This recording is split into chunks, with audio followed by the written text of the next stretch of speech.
CNN national security analyst Bob Baer now, and we also have military analyst, retired Lieutenant General Mark Hertling.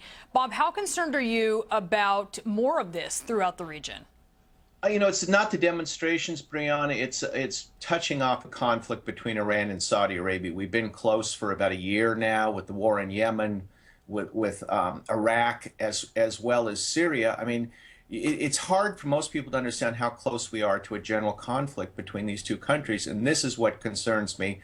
And the way the Iranians look at it is this Sheikh Nimr, was an activist, but he wasn't a violent one. I mean, in anybody's terms, he didn't deserve to be executed. So the Saudis have gone way beyond norms on this. And they haven't, by the way, they haven't had so many beheadings and executions since 1980. And that was the Mecca Mosque takeover. So this is a big thing, and it's causing widespread anger in the region.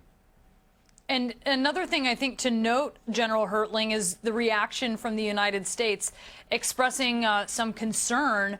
But that, I think, really, you read between the lines. Saudi Arabia is an ally to the U.S. What are the sensitivities here with the U.S. clearly behind the scenes not happy with what has happened?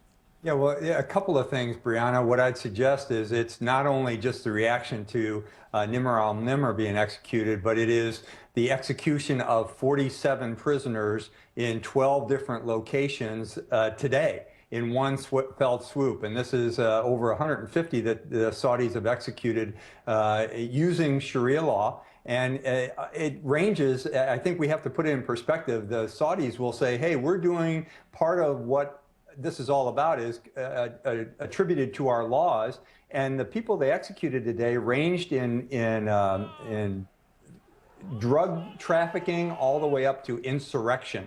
So this is, again, the application of Sharia law under their court systems. They will defend it as being part of what they do, but it certainly can be seen as nothing but a provocation. The thing to remember, though, Nimr al-Nimr was a Saudi Arabian. He was an Arab. He was not a Persian from Iran.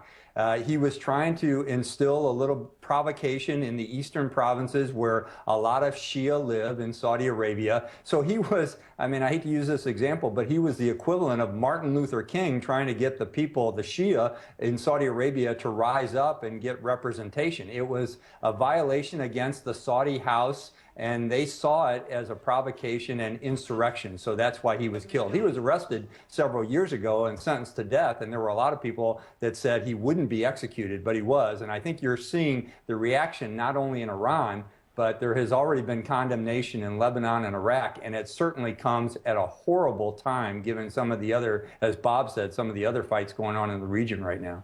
So, Bob, why would Saudi Arabia do this now? And also put in context just how important Saudi Arabia is to the U.S. as it fights the war on terror. Well, I mean, Saudi Arabia is worried about its own stability. This war in Yemen has taken a great toll. There's a lot of disaffection with the second crown prince, Mohammed bin Salman, who's taking more and more power. You've got terrible economic problems in Saudi Arabia in the sense they put on tax on gasoline has been raised 50%. And the House of Saud is worried about its stability, as General Hertling said. I mean, they are reacting to a very dire situation inside the kingdom. And we really need to be careful of this situation because I'm worried about a war between Iran and Saudi Arabia, as I just said. And, you know, the Iranians could take out the Saudi oil facilities in a matter of hours with their rockets, and there's nothing we could do. Yeah, and Brianna, I'd add to that, and it's not only a fight between Iran and Saudi Arabia, as Bob said, but it is, as he also stated, the explosion within the country. You know, the new king is attempting to tamp down and provide some new approaches to things. But truthfully, there's a lot of rumblings within Saudi Arabia that could cause an implosion in the country as well, and that would not be a good thing in the region. And how worried are you, General Hertling, that this will just trigger a wider Sunni-Shiite confrontation? What are the chances of that happening? Well, I'd first say that it's not all about religion. It is all about, you know, the way the Saudis do things. But certainly there is an appearance that it is more sectarian violence between Sunni and Shia.